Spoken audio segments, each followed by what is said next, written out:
স্বাগত জানাই আরেকটি সুন্দর ভিডিওতে। আজকের এই ভিডিওতে থাকছে মহেশখালীর লবণ চাষের সম্বন্ধে বিস্তারিত। এছাড়াও লবণ চাষের এই স্পট দেখে এখান থেকে আমরা গিয়েছিলাম স্বর্ণ মন্দিরে এবং সেই মন্দির থেকে আমরা কিভাবে আবার সেই আমাদের ট্রলারে ফিরেছি সেই সকল বিস্তারিত রয়েছে। এছাড়াও আপনারা দেখতে পারবেন মহেশখালী কিভাবে আসবেন, কোথায় থাকবেন, কিভাবে ভ্রমণ করবেন, এই সকল বিস্তারিত আমরা এই ভিডিওর শেষ অংশে আপনাদের জন্য রাখবো। আশা করছি ভিডিওটি আপনাদের ভালো লাগবে আর এই ভিডিওটি সম্পূর্ণ আপনারা দেখবেন। মহেশখালীর নয়নাভিরাম সৌন্দর্যের কিছু অংশ আমার পরবর্তী ভিডিওগুলিতে দিয়েছি। আশা করছি সবগুলি ভিডিও আপনারা দেখলে মহেশখালীর মোটামুটি একটি ধারণা আপনারা পেয়ে যাবেন। যারা চ্যানেলটি সাবস্ক্রাইব করেননি চ্যানেলটি সাবস্ক্রাইব করে দিবেন। তো শুরু করা যাক আজকের এই ভিডিওটি।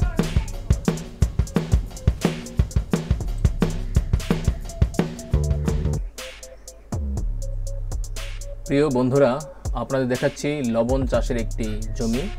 এই যে দেখুন যে পুকুরটি দেখতে পেয়েছেন, এখানে যখন জোয়ার আসে তখন সমুদ্রের পানি এখানে ভরে রাখে, ধারণ করে। এরপরে সেই পানি, এই যে ক্ষেতগুলি দেখতে পাচ্ছেন, এখানে সেই পানি প্রথমে দেওয়া হয়। দেওয়ার পর সেগুলি সারাদিন সূর্যের তাপে শুকানো হয়। শুকিয়ে শুকিয়ে এভাবে লবণ এখানে চাষ করে। এই যে জমি দেখতে পাচ্ছেন সবই লবণ চাষের জন্য তৈরি করা হয়েছে। ছোট ছোট পলটের মতো করা হয়েছে। এই পলটগুলিতে ওই পানি শুকিয়ে রাখে। এখন যখন পানিটি সম্পূর্ণ শুকিয়ে যায়, এগুলিও শুকনো পানি। এই যে পানি দেখতে পাচ্ছেন এগুলি খুবই লবণাক্ত পানি, কারণ এখানে একসময় অনেক পানি ছিল, সেগুলি সূর্যের তাপে শুকিয়ে অল্প পানি হয়েছে এবং এগুলি এখন ঘন হয়ে গেছে পানিগুলি। এরপরে এরকম অনেকগুলি জমি আছে যেই জমির মাধ্যমে এখানে এই লবণ চাষ করা হয়। এই লবণ চাষের সিজনটা হলো সাধারণত পহেলা ফাল্গুন থেকে চৈত্র, অর্থাৎ ফেব্রুয়ারি মার্চ শুরু হয়ে মে জুন পর্যন্ত চলে এই লবণ চাষের মৌসুম। সমান করে তাঁত বা বেড তৈরি করে মাঝে মাঝে পলিথিন ঢেকে আধা মডার্ন পদ্ধতি প্রয়োগ করা হয়, যা উৎপাদন 2 থেকে 3 গুণ বাড়িয়ে দেয়। জোয়ারের সময় পাওয়া লবণাক্ত পানি পাম্প বা খাল দিয়ে নিয়ে আসে হয়, তারপর সূর্যের নিচে শুকিয়ে কণিকা জমে। লবণ সংগ্রহ: যখন সাদা ক্রিস্টাল গঠিত হয় সেটি বালতি বা আলমারিতে তুলে নেওয়া হয় এবং গর্তে জমিয়ে রেখে বাজারে বিক্রি করা হয় ইত্যাদি। তো আপনাদের দেখাচ্ছি এই যে এই প্লটগুলি, এই যে এখান থেকে লবণ কিন্তু সংগ্রহ করে এই যে একটা জায়গায় রাখা হয়েছে। এই দেখুন, এই লবণটি আবার রিফাইনিং করা হবে, রিফাইনিং করে সেগুলি প্যাকেটজাত করা হবে। এবং এই দেখুন আমার হাতে যে দেখতে পাচ্ছেন এই লবণের দানাটা কিন্তু বেশ বড়। এই লবণের দানাগুলিকে আরও মিহি করা হবে এবং রিফাইনিং করা হবে, এই আরও ফ্রেশ করা হবে। তারপরে এই লবণের একটা অংশ আমাদের খাবারের প্লেটে চলে আসবে, আমাদের তরকারিতে চলে যাবে এই লবণ থেকে। এই যে দেখতে পাচ্ছেন বিশাল অনেক জমি, এই সবগুলি জমিতেই এখানে শুধু লবণের চাষ তারা করে থাকে। ওই যে পানি ছিটাচ্ছেন, মানে এক জায়গা থেকে পানি সংগ্রহ করে আরেক জায়গায় পানিগুলো দিচ্ছেন। এরপরে এখান থেকে সংগ্রহ করে একেবারে এভাবে স্তূপ করে রাখা হবে।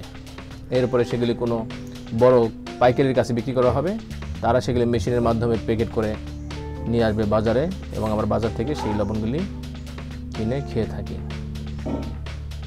দেখতে পাচ্ছেন বিশাল অনেক দূর পর্যন্ত যেদিকে চোখ যায় শুধু লবণেরই ক্ষেত। এই দৃশ্যগুলি আপনারা দেখতে পেয়েছেন বা দেখাচ্ছি মহেশখালী ভ্রমণে এসে। মহেশখালী ভ্রমণে কয়েকটি স্পট আছে, তার মধ্যে এই লবণ চাষের স্পট একটি উল্লেখযোগ্য স্পট। আপনাদের যখন অটো ভাড়া করবেন তখনই তারা আপনাদেরকে এই লবণ চাষের এই স্পটে আপনাদের একটা পর্যায়ে নিয়ে আসবে। বলে রাখছি এইটা কিন্তু খুব দূরে নয়, আদিনাথ মন্দির থেকে অল্প একটু সামনে এগুলেই পেয়ে যাবেন সুটকিপল্লী, তার থেকে অল্প একটু সামনে এগুলেই এই লবণ চাষের এই জমিটা। এই যে আমাদের ভ্রমণ সঙ্গে যারা, তারা একসাথে ছবি তুলছে, ফটোশপ করছে। আমরা এখন একটি মন্দিরে আসছি। এই মন্দিরটি বেশ বড়সড় একটি মন্দির, কিন্তু আমরা একটু দেরি করে ফেলছি, দুপুর হয়ে গিয়েছে, এখন এদের প্রার্থনার সময়। এই জন্য আমরা মন্দিরের সামনে যে কিছু দৃশ্য সেগুলি আপনাদের দেখাচ্ছি। এর ভিতরে আমরা যেতে পারিনি। আপনারা যদি ভিতরে গিয়ে সুন্দর যেই দৃশ্যগুলি দেখতে চান তাহলে অবশ্যই 1টা বাজার আগে আসতে হবে এখানে, অথবা 2টা বা 3টার পরে আবার যেতে পারবেন। আমরা যখন গেছি দেখুন ওই যে একটা বাচ্চা ঝাড়ু দিচ্ছে, তার মানে পরিষ্কার করছে এখানে। এখন এরা প্রার্থনা করবে আর প্রার্থনার সময় হয়ে গিয়েছে, যার জন্য এরা বলছে যে এখন আর ভিতরে যাওয়া যাবে না, এখন এটা তারা পরিষ্কার পরিচ্ছন্ন করবে, এরপর তাদের ধর্ম অনুযায়ী ধর্মীয় যে রীতিনীতি মেনে তাদের প্রার্থনায় তারা বসে যাবে। এখানেও মহেশখালী যারা ভ্রমণে আসে তারা এই মন্দিরগুলিতেও আসে, দেখার জন্য আসে। এই যে দেখুন, ছোট বাচ্চা থেকে শুরু করে বয়োবৃদ্ধ থেকে শুরু করে সকল বয়সের মানুষ এখানে এই মন্দিরে ঘুরতে আসে, দেখতে আসে। সব কিছু মিলিয়ে মহেশখালী একদিনের ট্যুরে যদি আসেন তাহলে এই মহেশখালী যে স্পটগুলি আছে সবগুলি একদিনেই দেখা সম্ভব এবং দেখে চলে যেতে পারবেন। আপনাদের বলে রাখি, এই মহেশখালীর স্পটগুলি ঘুরে দেখতে গেলে যে অটো ভাড়া করবেন বা সিএনজি নেবেন সেগুলি একটু দাম দর করে নেবেন, কারণ এরা 1200, 1000, 1500 টাকা ভাড়া চাইবে। আপনি দামাদামি করলে একটু কম টাকা আসতে পারবেন। আপনাদের বলে রাখি, আমরা একটি অটো ভাড়া নিয়েছিলাম। আমরা এখানে এসেছি 4 জন, আমাদের অটোতে প্রায় 5-6 জন বসতে পারতো। এই 4 জন আমরা দামাদামি করে 500 টাকায় ভাড়া নিয়েছি। তাও আমাদের কাছে মনে হলো যে বেশি হয়ে গেছে। একদম কাছাকাছি স্পটগুলি, এত টাকা লাগে না।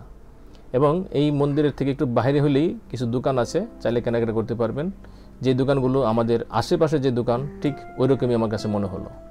আমরা মন্দির থেকে বের হয়ে আমরা এখন চলে যাচ্ছি ঘাটে, এবং ঘাটে যেতে যেতে এই মহেশখালীর যে আরও কিছু প্রাকৃতিক দৃশ্য এবং চারপাশে যে সৌন্দর্য সেটি আপনাদের সামনে তুলে ধরার চেষ্টা করছি। আমরা ঘাট থেকে হয়তো কক্সবাজার চলে যাব। তো আমরা এখানে যখন যাচ্ছি তখন প্রায় 1-1:30টার মতো বাজে। এই দেখুন, বিশাল বড় একটি রাস্তা করা হয়েছে। এই রাস্তা দিয়ে একবারে সেই ঘাটে পৌঁছানো যাবে, এবং দুই ধারে কোনো বাড়ি ঘর নেই, কিন্তু খালি জমি পড়ে আছে। এবং এই যে দেখুন কিছু পাইপ, জানি না কী কাজে ব্যবহার করা হয় এগুলি। এই যে একটু সামনে এগিয়ে আমরা দেখতে পেলাম ম্যানগ্রোভ যে বন, সেই বনের একটা অংশ। আপনারা জানেন এই ম্যানগ্রোভ বন এটি সুন্দরবনের বৃক্ষ, এবং এটি উপকূলীয় অঞ্চলে প্রায় সবখানেই আমি দেখতে পেয়েছি। কক্সবাজার দেখতে পেয়েছি, এই মহেশখালীও দেখতে পেলাম। এই যে দেখুন দুই সাইডেই কিছু এরকম বৃক্ষ আছে। এবং সামনে আরও যখন আমরা এগিয়ে যাচ্ছি তখন এই দেখুন একটি স্থাপনা, এই খুবই সুন্দর, খুবই ভালো লাগতো এখানে নেমে একটু ঘুরে দেখতে পেলে। আমরা যে ঘাট থেকে উঠব সেই ঘাটের যে স্টেশন, মানে আপনার অটো বা রিক্সা, সিএনজি যাতে যেগুলি বাহনে আসেন এখানে আপনাকে নামিয়ে দেবে।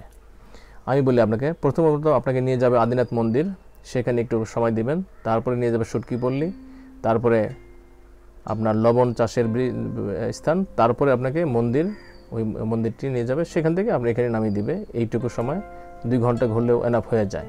ভাড়া চাইবে আপনার কাছে 1000, 1200, 1500 এমন ভাড়া চাইবে। আপনি অল্প টাকায় দামাদামি করে আসলে আপনার প্রতারণার হাত থেকে বাঁচতে পারবেন। এই যে দেখুন, এটি একটি উড়াল সেতুর মতো করে দিয়েছে, এবং দুই সাইডে যখন জোয়ার হয় তখন অনেক পানি উপরে চলে আসে। এই জন্য এই সেতু দিয়েই হাঁটতে হয়, তা না হলে কাদা হয়ে যাবে, সাধারণ পাবলিক এখানে হেঁটে যেতে পারবে না। এবং দুধারেই ম্যানগ্রোভ বন, এবং পাশে কিছু খালের মতো খাল। এই যে আমাদের ভ্রমণ সঙ্গী হারুন, মিজান ভাই, নুরুজ্জামান, হ্যাঁ দেখতে পাচ্ছেন। আমরা এই 4 জনেই কক্সবাজার ট্যুর দিয়েছিলাম, আর কক্সবাজার ট্যুরেরই একটি অংশ এই মহেশখালী ভ্রমণ। তো মহেশখালী ভ্রমণে না আসলে, যদি আপনারা শুধু কক্সবাজার ভ্রমণ চলে যান, তাহলে ভ্রমণের একটা অংশই মনে হবে যে অপূর্ণ থেকে যাবে। আপনাদের আরও বলে রাখি এখানে কিভাবে আসবেন। এখানে আসতে হলে অবশ্যই মহেশখালী আসতে হলে আপনাকে কক্সবাজার একটি ঘাট আছে, যেখান থেকে মহেশখালী কিছু আপনার স্পিড বোট এবং কিছু নৌকা সেখান থেকে ছেড়ে আসে, সেই ঘাটে আসবেন। সেখান থেকে স্পিড বোট যদি আসেন, ভাড়া নেবে আপনার কাছ থেকে 100 টাকা ভাড়া নেবে। সময় লাগবে প্রায় আপনাকে 20 থেকে 15-20 মিনিট। আর এই যে কিছু নৌকা আছে, বোট, সেই বোটে যদি আসেন আপনার 35 টাকা ভাড়া নেবে, সময় লাগবে প্রায় 1 ঘন্টার মতো। তো আমরা যখন এসেছি তখন প্রায় বসন্তকাল, আর বসন্তকাল হওয়ার ফলে ঝড়, তুফান, বৃষ্টি একেবারেই ছিল না। সাগর বা খাল ছিল পুরোপুরি শান্ত। এই যে আমরা সেই খালে চলে আসছি, এটাকে খালের মতো করেই বলা যায়। হ্যাঁ, পাশেই ম্যানগ্রোভ বন এবং এখানেই আপনার ট্রলার স্পিড বোটগুলি সব আসে এবং এখান থেকে মানুষ সেই স্পিড বোটে ওঠে, আবার এখান থেকেই আপনার এই মহেশখালী ভ্রমণে যায়, আবার এখান থেকে কক্সবাজার ফিরে যেতে হয়। এখানে বেশ কিছু দোকান আছে। এই যে একটি দোকান, এখানে হরেক রকম পান সাজিয়ে রেখেছে। এই পানগুলি বিভিন্ন দামের পাওয়া যায়, চাইলে এখানে পান খেতে পারবেন, তবে দামাদামি করে খাওয়াটাই সবচেয়ে ভালো। এবং এখানে আরও ভালো লেগেছে বেশ কিছু কলা, এই কলাগুলির দামও আমি কম, আমার মনে হলো 20 টাকা হালিতে কলাগুলি পাওয়া যায় এবং খুবই টেস্টি এবং সুস্বাদু। পরিশ্রম করার পর একটু কলা খেলে তাৎক্ষণিক কিছু শক্তিও পাওয়া যায়। এই যে এখান থেকেই দেখুন অসংখ্য স্পিড বোট, তবে চাইলেই আপনি একটি স্পিড বোট ভাড়া করে এখানে যেতে পারবেন না, ওদের সিরিয়াল আছে বা সিন্ডিকেটের মতো একটার পর একটা সিরিয়াল করে যাবে। আর এখান থেকে এখানে নামতে পারেন, আবার সারা আপনার মহেশখালী ঘুরে আবার এখানে এসেই এই নৌকাগুলিতে উঠে আপনারা মহেশখালী থেকে বিদায় নিতে পারেন। তো আমরা সকাল এসেছিলাম, ঘুরে ফিরে এখন আমরা বিদায় নিচ্ছি। আর আমরা এসেছিলাম নৌকায়, আবার আমরা নৌকাতেই যাচ্ছি, কারণ স্পিড বোটে গেলে তো 15 মিনিট নামিয়ে দিবে, কিছুই দেখতে পারবো না।